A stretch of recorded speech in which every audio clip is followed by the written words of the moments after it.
तेरे नियमों का पालन करने के लिए मैं कुमार्ग से दूर रहा हूँ। मैं तेरी आज्ञाओं के मार्ग से नहीं भटका हूँ, क्योंकि तूने स्वयं मुझे शिक्षा दी है। मुंह में टपकने वाले मधु की अपेक्षा तेरी शिक्षा मेरे लिए अधिक मधुर है। तेरी आज्ञाओं से मुझे विवेक मिला, इसलिए मैं असत्य के मार्ग से घृणा करता हूँ। तेरी शिक्षा मुझे ज्योति प्रदान करती और मेरा पथ आलोकित करती है।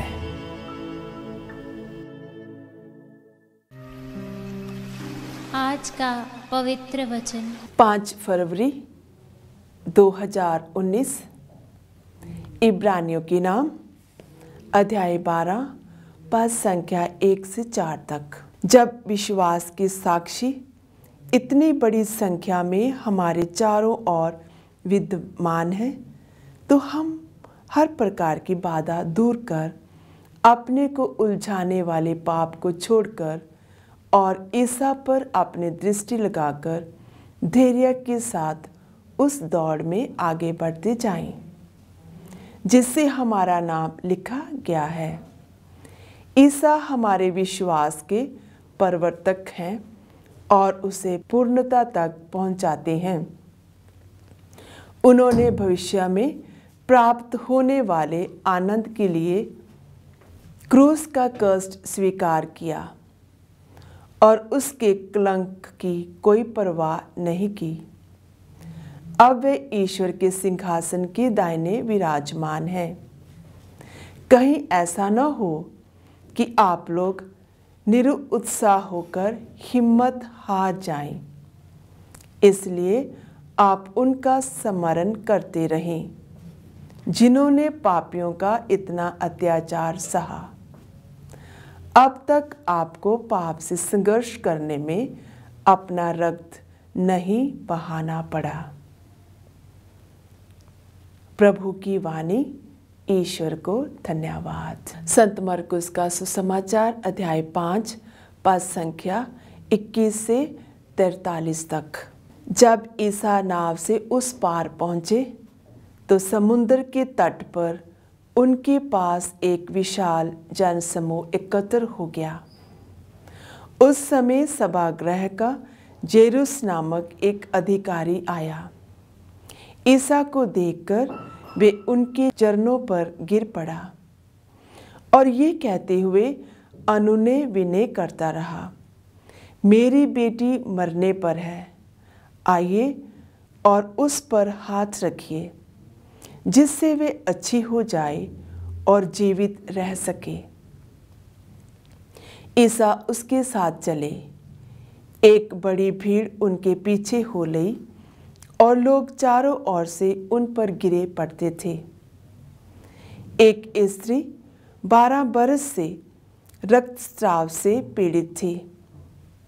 अनेकानेक वैद्यों के इलाज के कारण उसे बहुत कष्ट सहना पड़ा था और सब कुछ खर्च करने पर भी उसे कोई लाभ नहीं हुआ था, बल्कि वे और भी बीमार हो गई थी।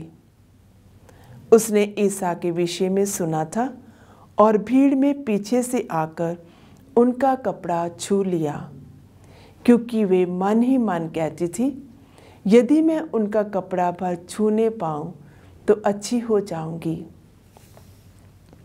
उसका रक्तस्राव उसी क्षण सूख गया और उसने अपने शरीर में अनुभव किया कि मेरा रोग दूर हो गया है। ईसा उसी समय जान गए कि उनमें से शक्ति निकली है। भीड़ में मुड़कर उन्होंने पूछा, किसने मेरा कपड़ा छुआ? उनके शिष्यों ने उनसे कहा, आप देखते ही हैं कि भीड़ आप पर गिरी पड़ती है, तब भी आप पूछते हैं, किसने मेरा स्पर्श किया? जिसने ऐसा किया था उसका पता लगाने के लिए ईसा ने चारों ओर दृष्टि दौड़ाई। वे स्त्री ये जानकर कि उसे क्या हो गया है, डरती कांपती हुई आई और उन्हें दंडवत कर सारा हाल बता दिया। ईसा ने उससे कहा, बेटी, तुम्हारे विश्वास ने तुम्हें चंगा कर दिया है। शांति प्राप्त कर जाओ और अपने रोग से मुक्त रहो। ईसा ये कह ही रहे थे कि सभागृह के अधिकारी के यहाँ से लोग आए और बोले, आपकी बेटी मर गई है, आप गुरुवर को कष्ट देने की जरूरत ही क्या है? ईसा ने उनकी बात सुनकर सभागृह के अधिकारी से कहा, डरिए नहीं, बस विश्वास कीजिए। ईसा ने पेतरुस, याकूब और याकूब के भाई योहन के सिवा किसी को भी अपने साथ आने नहीं दिया। जब वे सभागृह के अधिकारी के यहाँ पहुँचे तो ईसा ने देखा कि कोलाहल मचा हुआ है और लोग विलाप कर रहे हैं। उन्होंने भीतर जाकर लोगों से कहा, ये कोलाहल, ये विलाप क्यों? लड़की मरी नहीं, सो रही है। इस पर वे उनकी हंसी उड़ाते रहे।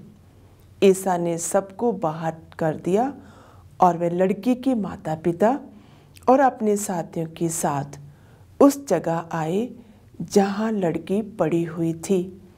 उन्होंने लड़की का हाथ पकड़कर उससे कहा, तलिथा कुम, इसका अर्थ है, ओ लड़की, मैं तुमसे कहता हूँ, उठो। लड़की उसी क्षण उठ खड़ी हुई और चलने फिरने लगी। क्योंकि वे 12 वर्ष की थी, लोग बड़े अचंभे में पड़ गए।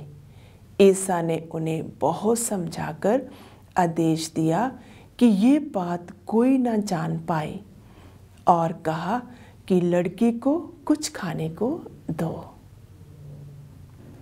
प्रभु का सुसमाचार। क्रिस्त की जय।